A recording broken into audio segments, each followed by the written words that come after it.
Salut les sorciers, soyez les bienvenus dans ce nouveau numéro de Science en question. Salut Marine, salut Lorraine. Salut Jean. Figurez-vous que la moitié de l'énergie que l'humanité consomme, c'est de la chaleur. Celle que vous utilisez pour chauffer votre logement, celle qui chauffe les bâtiments de votre ville, ou encore la chaleur exploitée par les industries. Et la très grande majorité de cette chaleur est produite à partir d'énergies fossiles, comme le charbon, le fioul ou le gaz. Pourtant, aujourd'hui, on sait qu'il est urgent de réduire nos émissions de CO2 en abandonnant les sources d'énergie fossiles et en allant par exemple vers des sources d'énergie renouvelables et durables. Alors un moyen de se passer de fioul, de gaz ou de pétrole consiste à profiter de la chaleur présente naturellement dans le sol. Mais quelle est son origine, comment l'exploiter et est-elle présente partout en France? Notre expert du jour nous dira tout sur ce qu'on appelle la géothermie, ses avantages, ses inconvénients, les usages qu'on en fait et les techniques utilisées. Vous verrez qu'en Ile-de-France, ça fait longtemps qu'elle existe et 400 000 personnes en profitent déjà. Nous irons aussi jeter un coup d'œil ailleurs qu'en France, n'est-ce pas Marine? Oui, je vais vous emmener en Islande et je vous expliquerai comment le pays exploite ses incroyables ressources volcaniques. Eh bien on accueille tout de suite notre invité, chaud devant.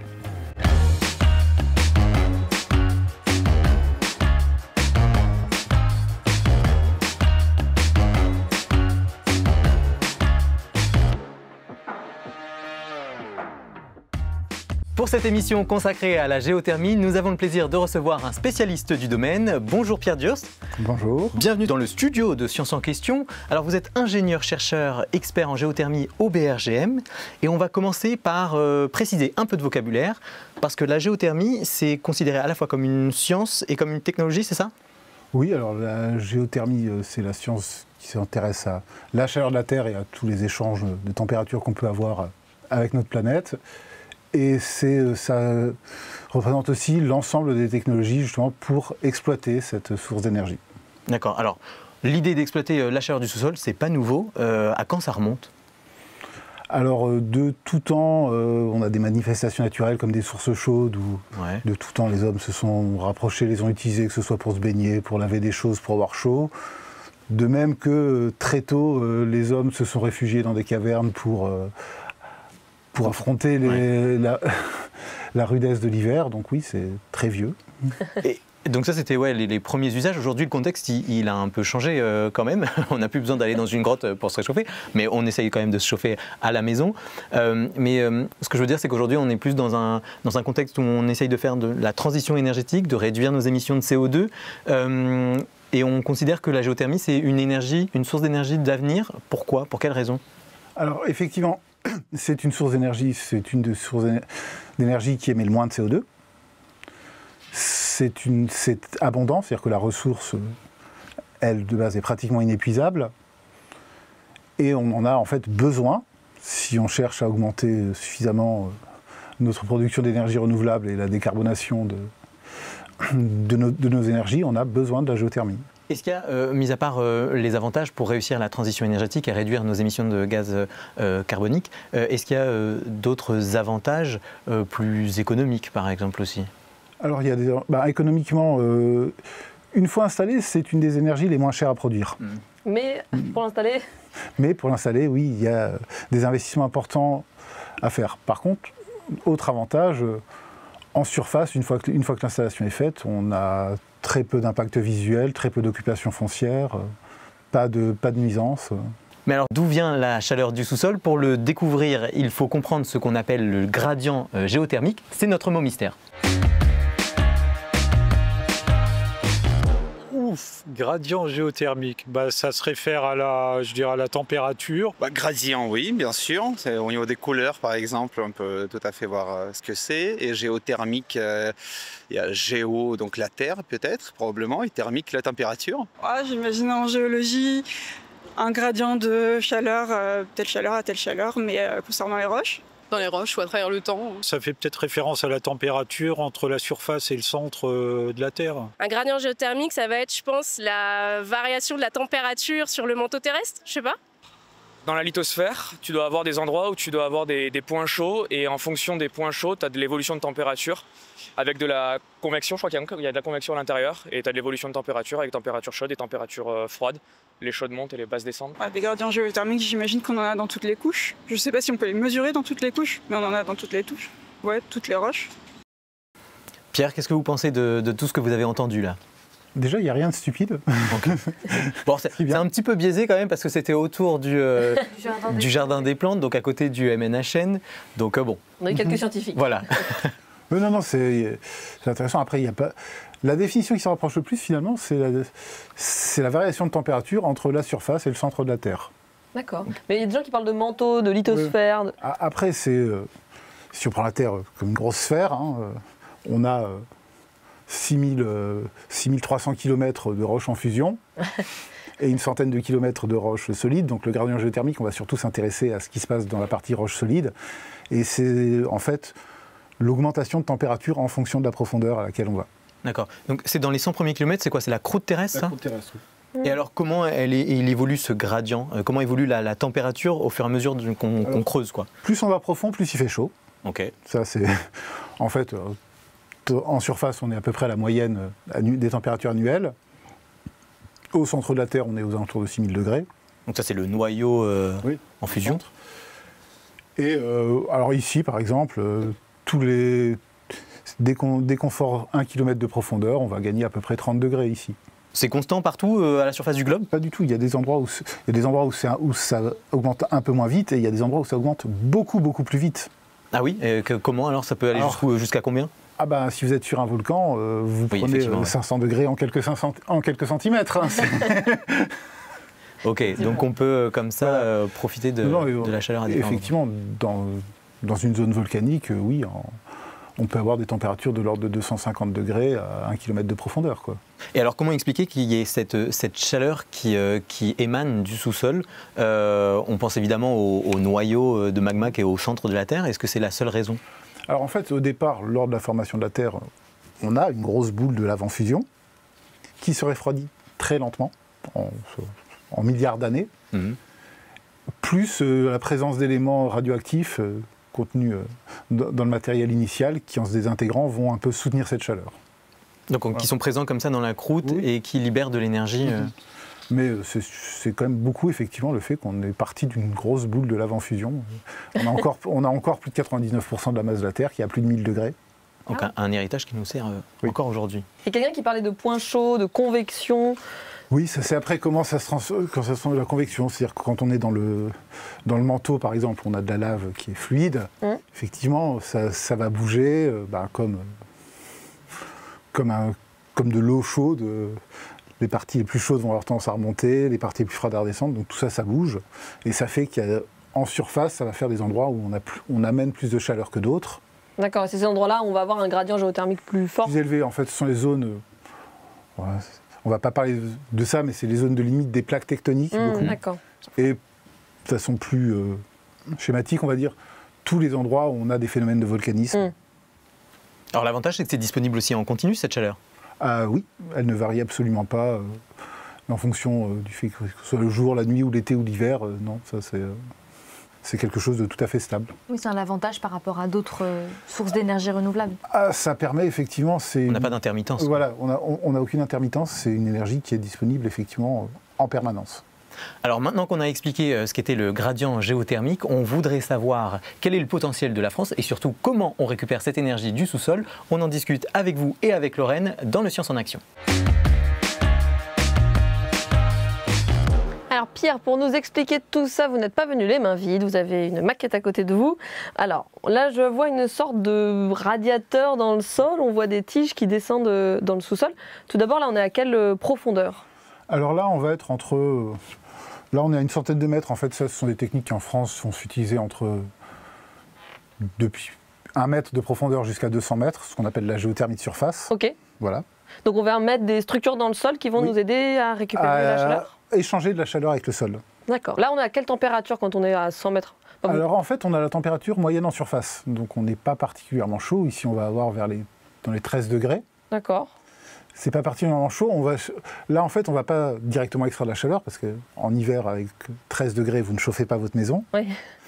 Par contre, c'est une source qui est stable toute l'année et c'est idéal pour le fonctionnement d'une pompe à chaleur qui va permettre d'extraire cette chaleur et de la renvoyer éventuellement dans votre bâtiment. Parce qu'une pompe à chaleur, moi je connaissais la géothermie via ce terme-là, pompe à chaleur qu'on peut installer chez soi.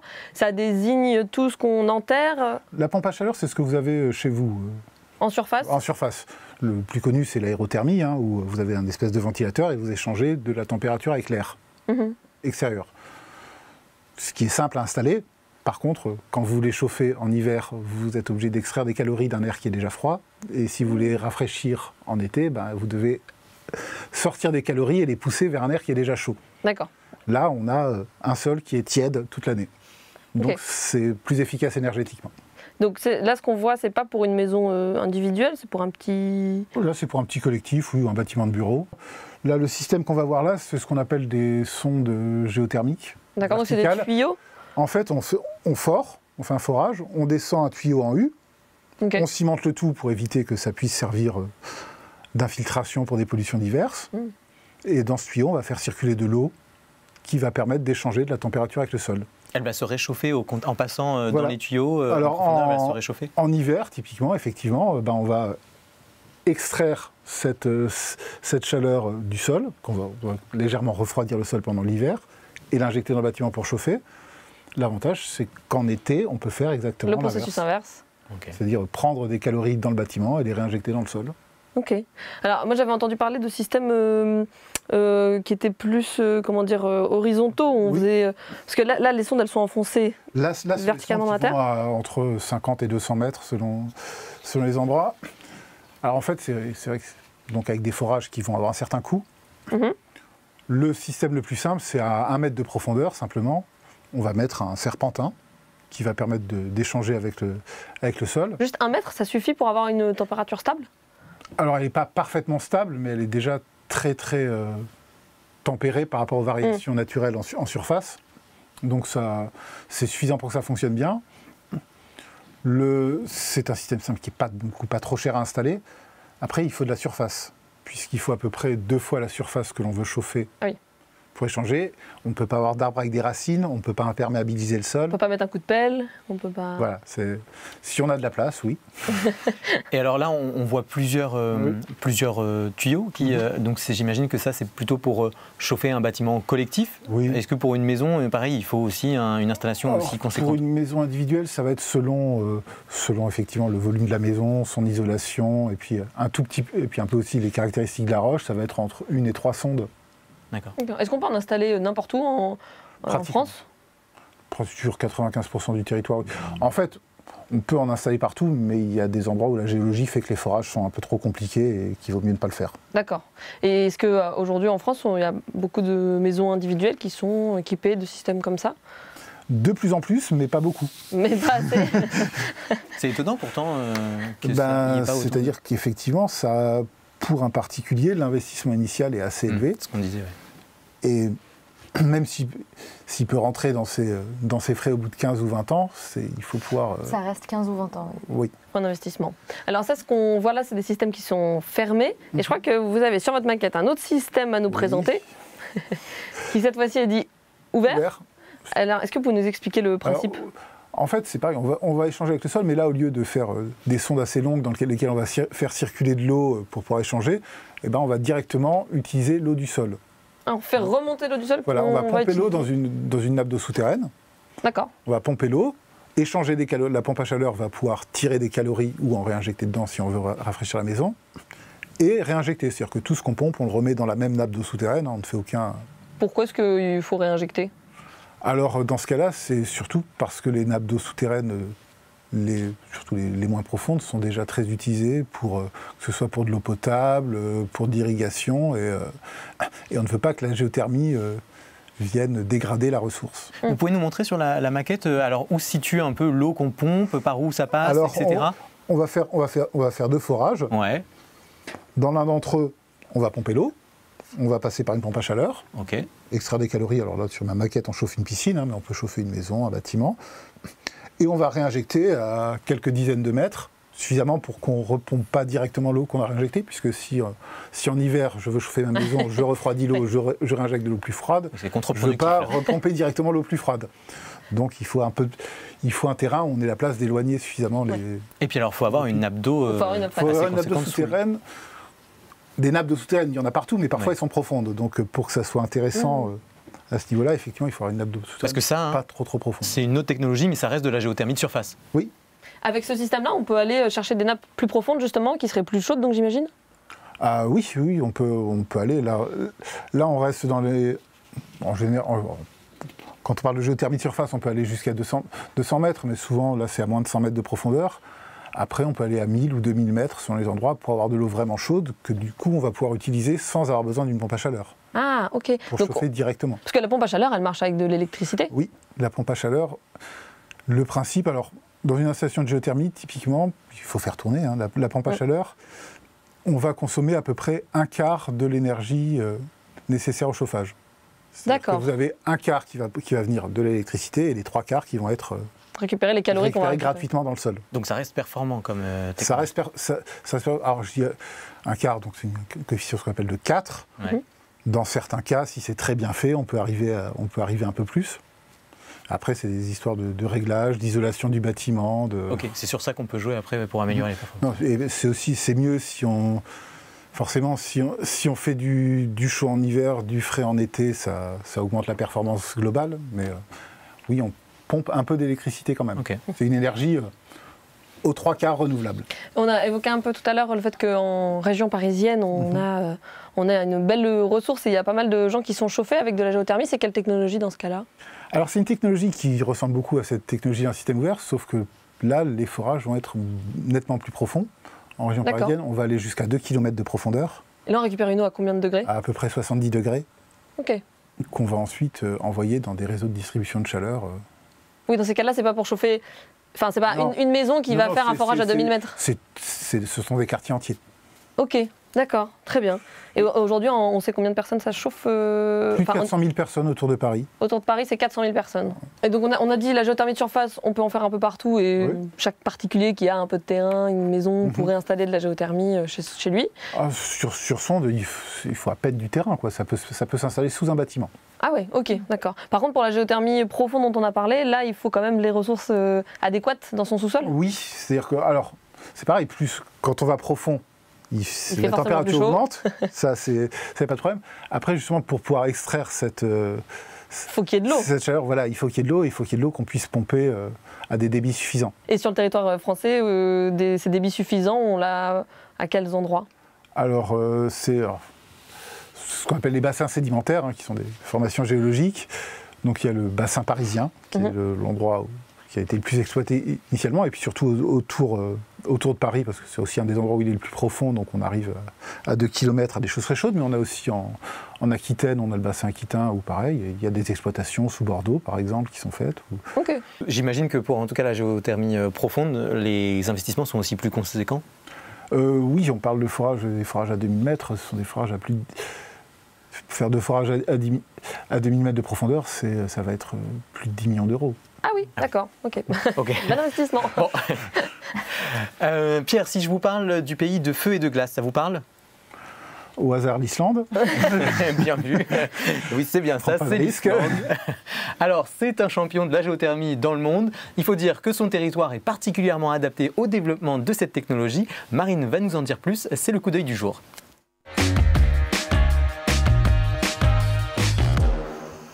S'il y a bien un pays qui a su exploiter le potentiel de la géothermie, c'est l'Islande. Là-bas, la géothermie fournit plus de 90% du chauffage et un tiers de l'électricité. D'ailleurs, cette électricité est presque entièrement d'origine renouvelable. Il n'y a que les transports là-bas qui consomment des énergies fossiles importées et ça en fait un pays quasiment autosuffisant en matière d'énergie. En même temps, sur une île truffée de volcans, c'est pas difficile de trouver de la chaleur dans le sol. D'ailleurs, les Islandais ont tellement d'eau chaude qu'ils s'en servent pour faire fondre la neige dans les villes grâce à un système de canalisation enfouie un peu partout dans le sol. Il faut dire que c'est bien pratique d'avoir accès à de l'eau chaude pas chère quand on vit à 2 pas du cercle polaire arctique. Déjà parce que sinon on a froid, et ensuite parce qu'historiquement ça a été très utile pour développer l'économie islandaise. Par exemple, les serres agricoles ont fait partie des premiers bâtiments reliés à la géothermie, et aujourd'hui la quasi-totalité des fermes maraîchères d'Islande sont reliées au réseau. Ça permet au pays de cultiver plein de fruits et légumes qui ne poussent pas naturellement sur l'île, et notamment des fruits et légumes d'été. Qui aurait cru que l'Islande était autonome en concombre. Et c'est pareil pour la pisciculture. Les bassins chauffés ont permis de développer l'élevage des poissons et de poissons qui normalement sont beaucoup trop frileux pour vivre en Islande. Donc d'accord, l'Islande c'est un très bon élève, mais c'est surtout parce que c'est un cas particulier. Oui, et même très particulier. L'Islande a un contexte géologique unique au monde. Je l'ai dit, l'île est truffée de volcans et de sources chaudes et ça s'explique par deux phénomènes. Le premier, c'est une dorsale qui traverse l'Islande. Vous l'avez un peu expliqué, une dorsale, c'est une frontière entre deux plaques tectoniques qui s'éloignent l'une de l'autre et dans l'espace créé entre les deux plaques, le magma du manteau terrestre remonte à la surface. Le deuxième phénomène, c'est la présence d'un point chaud sous l'Islande, à savoir une région à la surface de la Terre où il y a aussi de la roche fondue qui remonte vers la surface et tout ce magma qui remonte, ça crée des volcans et par conséquent, le gradient géothermique de l'île est très élevé. Ça veut dire qu'on n'a pas besoin de creuser très profondément dans le sol pour rencontrer des températures très élevées. Et ça, les Islandais l'ont bien compris. Dans les années 70, quand le prix du fioul a flambé à cause des chocs pétroliers, le gouvernement a vite réalisé que c'était dommage d'importer du jus de décomposition de matière organique venue d'ailleurs, alors que les Islandais étaient littéralement assis sur un nid de volcan. Et c'est suite à cette réalisation qu'est né le réseau géothermique de l'île. Il faut quand même avouer que se chauffer au volcan, c'est plutôt la classe. Ça paraît presque trop beau pour être vrai. Oui, ça fait un peu rêver, mais je n'ai pas tout dit. Le développement de la géothermie en Islande a aussi quelques effets secondaires indésirables. Et j'ai nommé notamment l'appât du gain. Oui, parce que de l'énergie pas chère en grande quantité, ça attire forcément des opportunistes. Et en l'occurrence, deux secteurs ont senti la bonne affaire. L'industrie de l'aluminium et plus récemment les data centers, les centres de données informatiques. Le truc, c'est que l'Islande, c'est une île. Jusque-là, je ne vous apprends rien. Mais pour une île, c'est difficile d'exporter de l'énergie à l'étranger. Donc les usines se sont installées directement sur le sol islandais pour profiter des prix réduits, sauf qu'elles utilisent beaucoup d'énergie. C'est simple, 75% de l'énergie produite en Islande est consommée par 3 usines d'aluminium qui appartiennent à des groupes étrangers. Et non seulement elles consomment, mais en plus elles rejettent. À cause de ces industries, les émissions de CO2 sont en constante augmentation dans le pays. Une autre source d'inquiétude, c'est l'essoufflement des gisements géothermiques islandais. Des géologues attirent l'attention sur certaines centrales qui ont perdu en capacité de production parce qu'à un point donné, quand on pompe et qu'on ne réinjecte pas d'eau, la pression dans le puits a tendance à diminuer. Alors on peut toujours creuser un autre puits ailleurs, mais il faut faire attention à la surexploitation. Mais a priori, la demande en énergie n'est pas prête de baisser, alors comment on fait ? Alors quand on a peur qu'une ressource vienne à manquer, il y a plusieurs options. Soit on appuie sur la pédale de frein et on ralentit la consommation d'énergie, soit on poursuit son chemin en espérant que la prochaine station-service ne soit pas trop loin. Et visiblement, les Islandais ont opté pour la station-service. En 2026, ils ont prévu de creuser un tunnel directement dans la chambre magmatique d'un volcan, le volcan Krapla. C'est vrai que niveau rendement énergétique, le magma a un potentiel énorme. Difficile de faire plus chaud que de la roche fondue, à part bien sûr si on veut forer dans le soleil.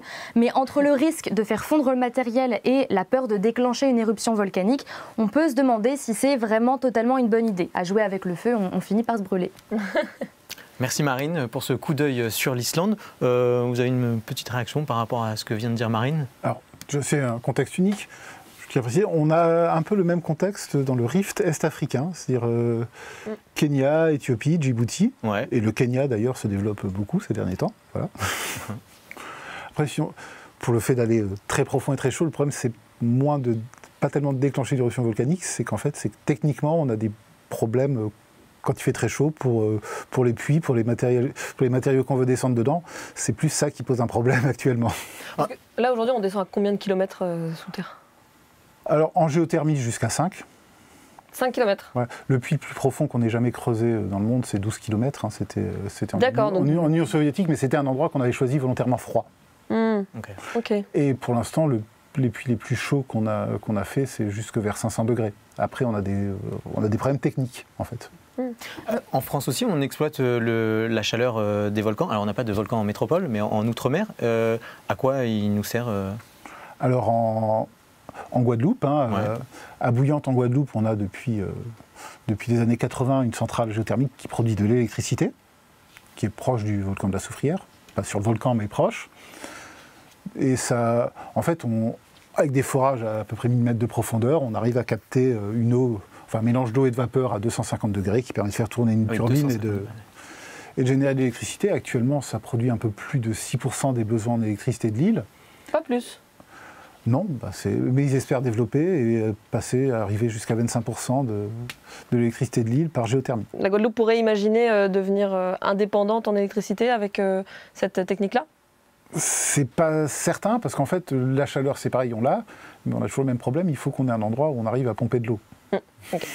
Et toute la surface de l'île ne s'y prête pas forcément. Okay. J'ai parlé rapidement de l'essoufflement des puits. Est-ce qu'il y a un risque qu'on épuise les ressources géothermiques ou pas? Si on pompe, alors ça dépend aussi des débits auxquels on pompe, mais si on pompe énormément sur un puits donné, la pression autour du puits va finir par baisser et puis il va de moins en moins produire. Donc on peut soit effectivement limiter les débits produits, on peut aussi réinjecter une partie de l'eau qu'on pompe, et sinon, oui, on est arrivé au point où il faut aller faire un puits ailleurs. Alors ça va se renouveler, naturellement, il n'y a pas de problème, mais ça veut dire devoir faire un nouveau puits. Ça met beaucoup de temps à se renouveler? L'ordre d'idée, c'est à peu près le même temps que celui qu'on a eu en exploitation. D'accord. C'est dans cet ordre de grandeur. Eh bien, merci Pierre, merci Marine. Alors l'Île-de-France possède un gisement important pour développer la géothermie. Alors pour faciliter son usage, le BRGM a travaillé main dans la main avec la région Île-de-France et l'ADEME. Ensemble, ils ont mené une vaste campagne d'exploration. On en discute dans l'esprit d'équipe avec Pierre. C'est parti. Alors si vous habitez en région parisienne, vous avez peut-être vu passer ces gros camions. C'est grâce à eux qu'a été réalisée la campagne baptisée Géoscan. Pierre, est-ce que vous pouvez nous expliquer quel était le principe de cette campagne d'exploration? Alors le principe de cette campagne, effectivement, c'est d'acquérir des données sur une source qui nous intéresse particulièrement. Ouais. C'est une formation rocheuse qu'on appelle le Dogger. L'aquifère du Dogger? L'aquifère du Dogger, c'est l'aquifère, une roche qui contient des eaux souterraines, qui est présente partout autour de Paris, sur une grande partie de toute façon du bassin parisien, et qui est très exploitée déjà, mais surtout dans l'est de Paris. Exploitée pour la géothermie? Pour la géothermie, oui. Ouais. De toute façon, c'est de l'eau salée, chaude, elle n'a pas d'exploitation autre que possible que la géothermie. Mais après, effectivement, on a toute cette partie plus à l'est de Paris, où on connaît très bien cet aquifère, où quand on fait un puits, on est à peu près sûr de pouvoir pomper un bon débit d'eau chaude. Quand on arrive dans l'ouest, c'est plus aléatoire.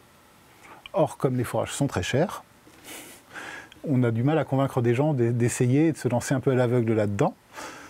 On veut que la première soit la bonne. Quand voilà. on creuse, on veut trouver tout de suite. Quoi. Voilà. Et effectivement, on manquait un peu, ce sont des choses qui se passent à 2000 mètres de profondeur, oui. On ne sait pas toujours exactement ce qu'on a, sur lesquels on avait des informations, mais qui datent un peu et pas assez précises. Donc on a lancé une campagne d'acquisition de données, surtout de données sismiques. D'accord. Alors on va voir le principe un peu plus tard, mais je voudrais rappeler donc que là on est dans le cadre de la géothermie profonde. Oui. C'est bien ça. Alors je vous avais apporté une petite maquette. Oui. Est-ce que vous pourriez nous rappeler un peu où on se situe, à quelle profondeur? Alors le principe, c'est ce qu'on fait en tout cas autour de Paris, puisqu'on a la chance d'avoir ce Dogger qui fonctionne bien. C'est qu'il se trouve à peu près 2 km de profondeur, température d'à peu près 70 degrés. Et en général, on arrive à pomper des débits et à réinjecter des débits assez importants, de l'ordre de jusqu'à 300 mètres cubeurs. Donc c'est assez haut, et ce qui permet de chauffer des quartiers entiers. Donc le principe, effectivement, c'est qu'on va faire 2 forages.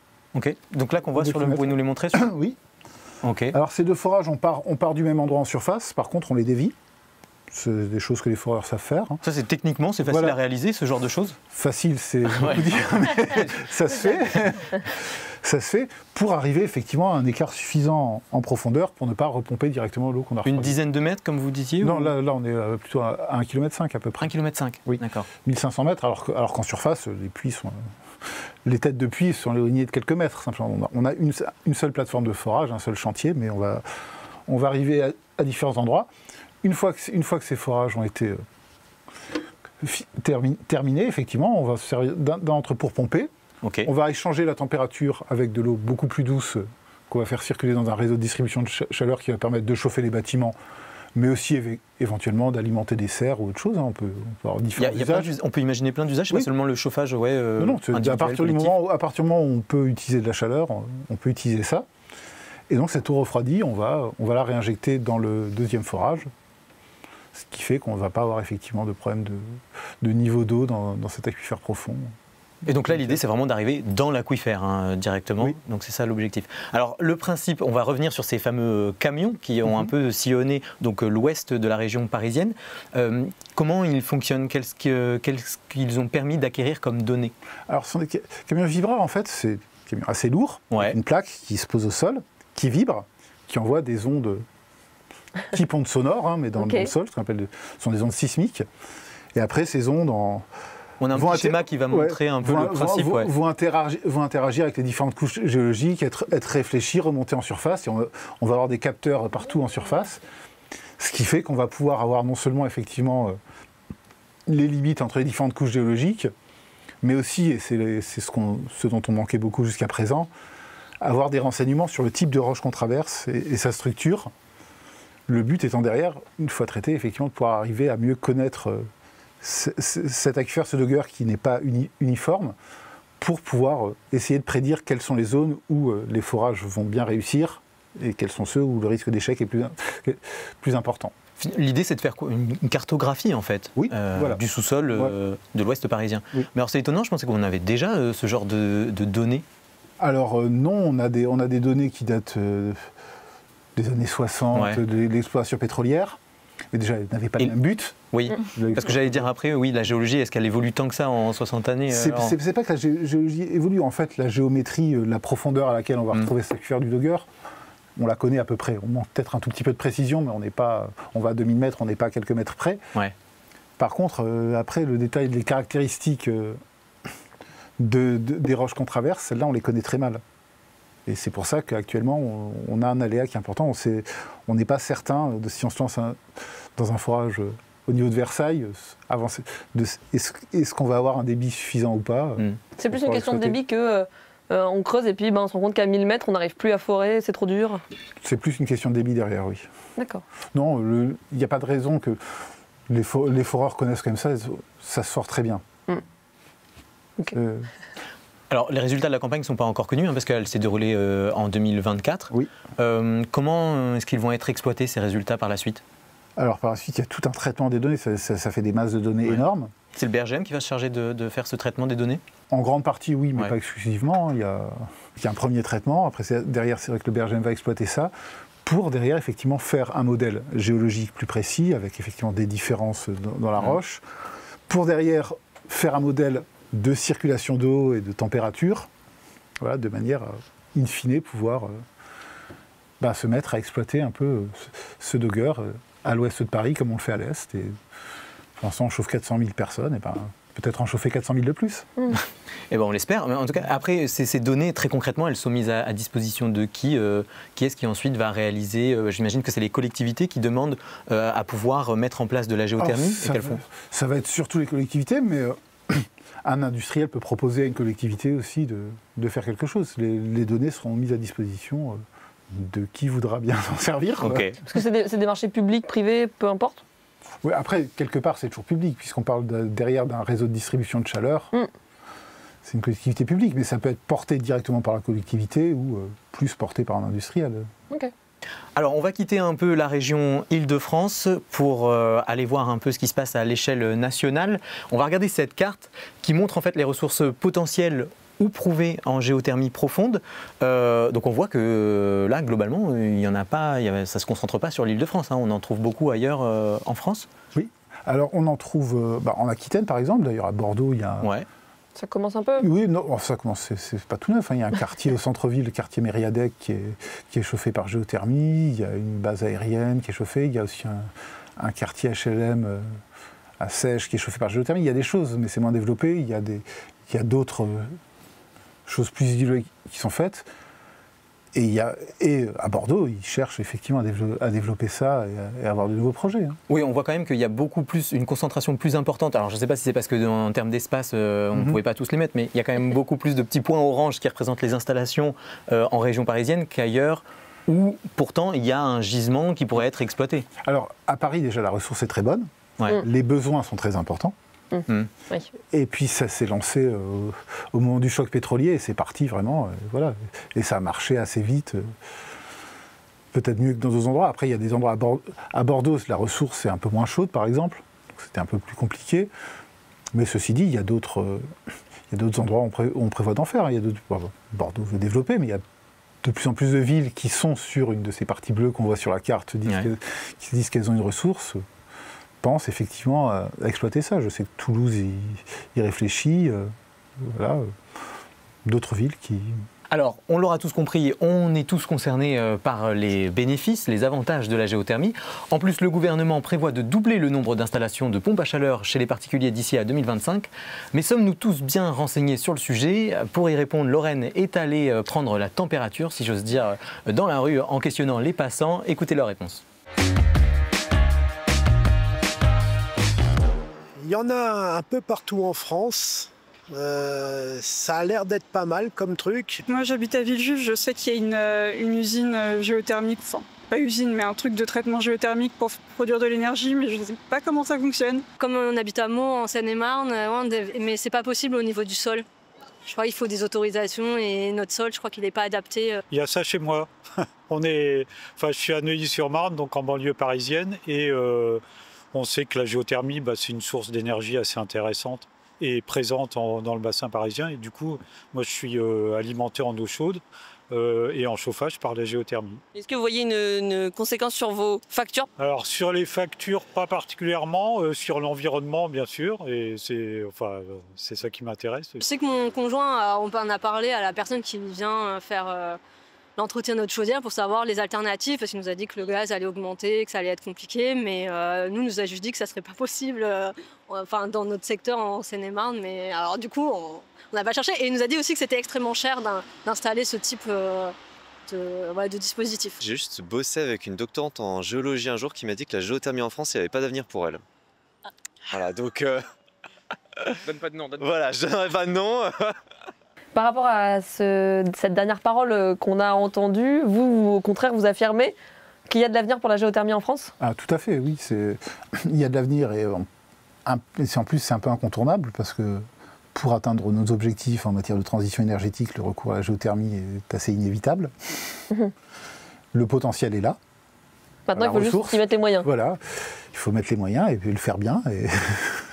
Est-ce qu'il y a des paroles sur lesquelles vous voudriez réagir en particulier? Alors c'est vrai que là, les gens ont parlé beaucoup de la géothermie profonde, effectivement c'est à Paris. Sur le fait que pour les gens, le faire eux-mêmes, alors en Seine-et-Marne, je ne connais pas exactement l'endroit où ils sont. En règle générale, comme je dis, c'est possible presque partout. Ouais. Le presque étant qu'effectivement, il y a certaines zones où le fait de faire un forage est compliqué. Oui. Mais c'est possible presque partout. Le gros problème, effectivement, ça va être pour des particuliers, c'est l'investissement initial. Il y a quelques aides de l'État qui existent, mais alors d'après les dires de cette femme-là, c'était pas assez pour eux. Non, ça rentre dans ma prime, dans ma prime rénov. Quand vous faites de la rénovation, c'est pas sur du neuf. Il y a du crédit d'impôt, il peut y avoir des choses comme ça, mais c'est assez limité l'aide aux particuliers. C'est rentable pour un particulier, mais c'est une rentabilité à assez long terme et l'investissement de base est élevé. Pour des choses plus importantes, par contre, le fonds chaleur de l'ADEME peut payer jusqu'à 50% dans certains cas pour du public. D'accord, pour des installations collectives. Public, et, voire même un peu plus. Non, c'est jusqu'à 50%, je crois, pour du privé et jusqu'à 70% pour du public. Je ne saurais pas dire de bêtises. Mais donc oui, là, ça peut être aidé. On n'a pas pour l'instant la même chose pour des particuliers.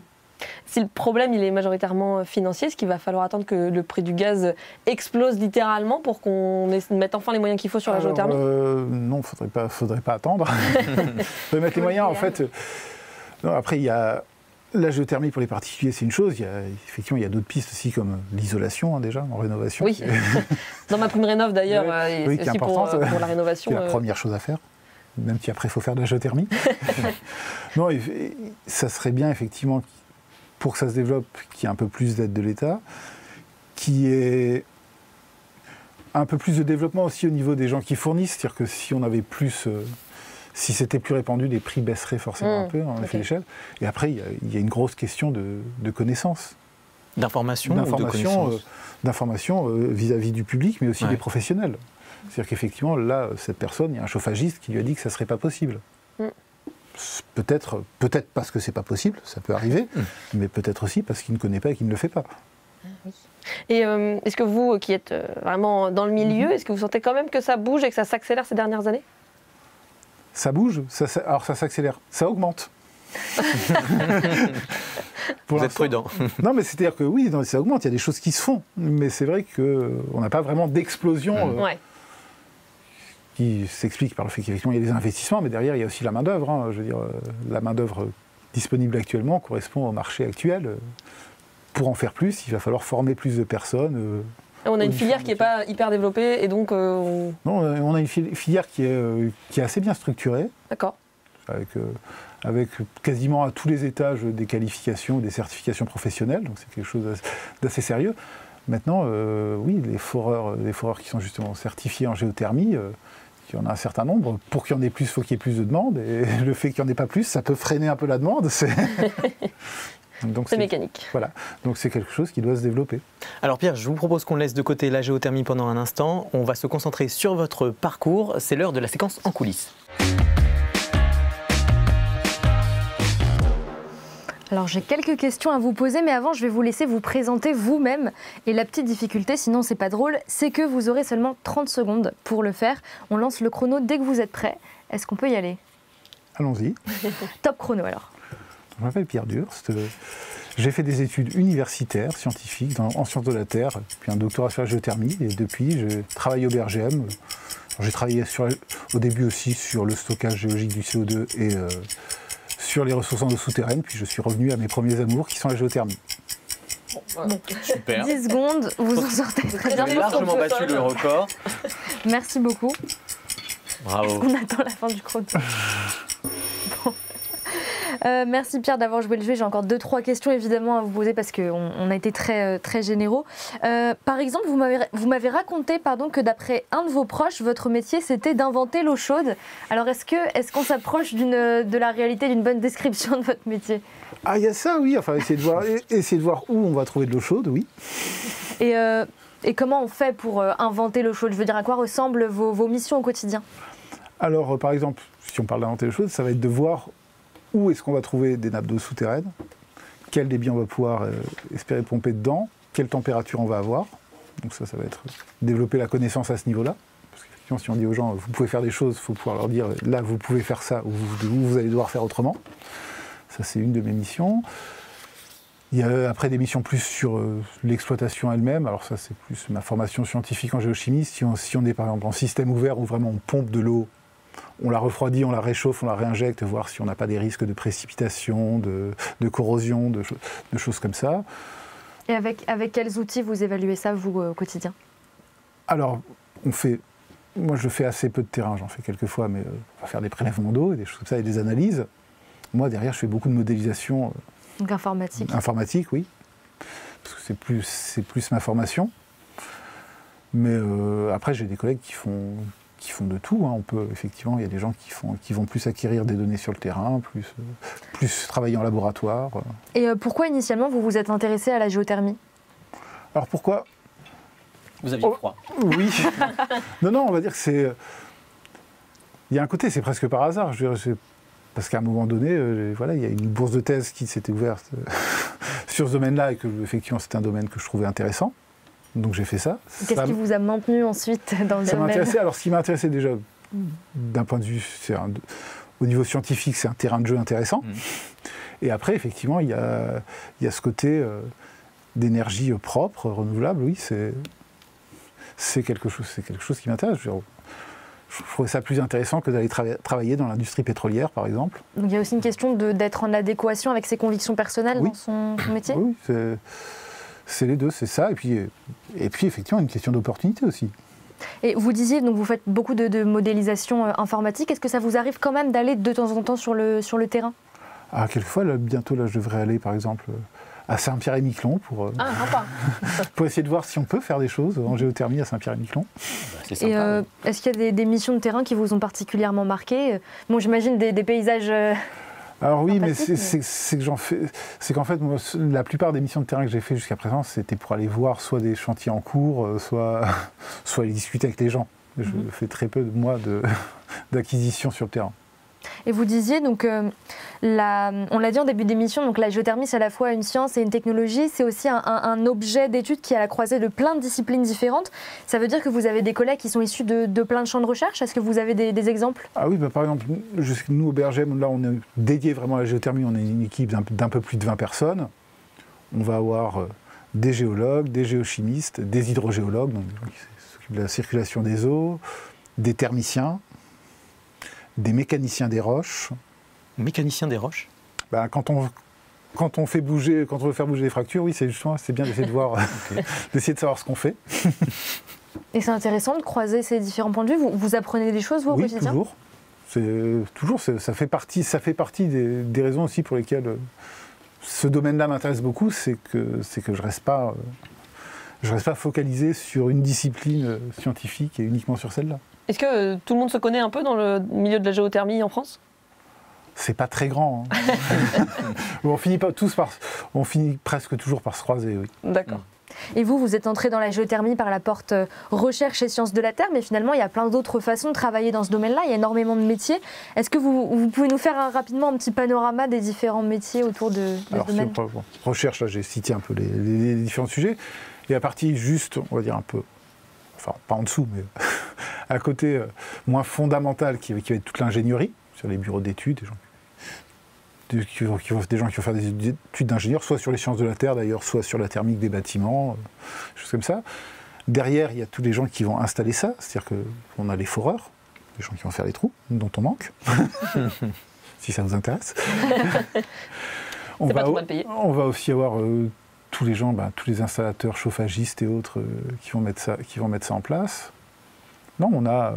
Donc à la fois de la recherche, de l'ingénierie, des choses un peu plus techniques, c'est un domaine très large. Ah oui, beaucoup de métiers peuvent se retrouver un moment ou un autre dans la géothermie, parce qu'après, on peut aussi avoir des commerciaux, des gens qui vont vendre les choses. Enfin, Et vous encouragez à rejoindre la géothermie, j'imagine, ce domaine? À rejoindre la géothermie, et sachez que dans beaucoup de domaines, vous avez la possibilité de rejoindre la géothermie. Très bien, merci beaucoup Pierre. Alors avant de se quitter, vous allez nous partager une recommandation culturelle, comme on a l'habitude dans cette émission, c'est la reco de l'invité. Alors Pierre, la recommandation que vous voulez nous faire, c'est... Alors moi, en l'absence de romans traitant spécifiquement de géothermie... Ça arrivera peut-être. Non, j'avais pensé effectivement à quelque chose qui m'avait marqué, ce sont Les Racines du ciel de Romain Gary. Et alors pourquoi ce livre en particulier ? C'est un des premiers romans, vraiment, on va dire qui va traiter quelque part d'écologie, de préservation de l'environnement, de la nature et d'humanisme. C'est ce qui m'a marqué aussi, c'est que c'est très bien écrit. C'est vraiment une des premières choses, montrer effectivement l'importance pour l'homme, effectivement, de préserver la nature, mais pas que pour la nature d'ailleurs aussi, parce que l'homme en a besoin de cette nature, vraiment. Besoin, pas que matériellement d'ailleurs. Si on parle de ce roman, il y a des besoins aussi, des aspirations. C'est quoi le pitch en deux mots ? Alors, le pitch, c'est une personne qui va se retrouver impliquée dans la défense des éléphants en Afrique, à l'époque un peu coloniale. À une époque où ça n'intéressait pas grand monde de défendre les éléphants. Pourquoi défendre les éléphants ? Quel est l'intérêt ? Ça soulève plein d'enjeux. Voilà. Très bien, merci pour cette recommandation. On va parcourir le livre dès qu'on aura l'occasion. Merci à vous d'être venu dans l'émission de Science en question. Merci à vous d'avoir regardé cette émission. On se retrouve très bientôt avec d'autres sujets scientifiques. Ciao les sorciers!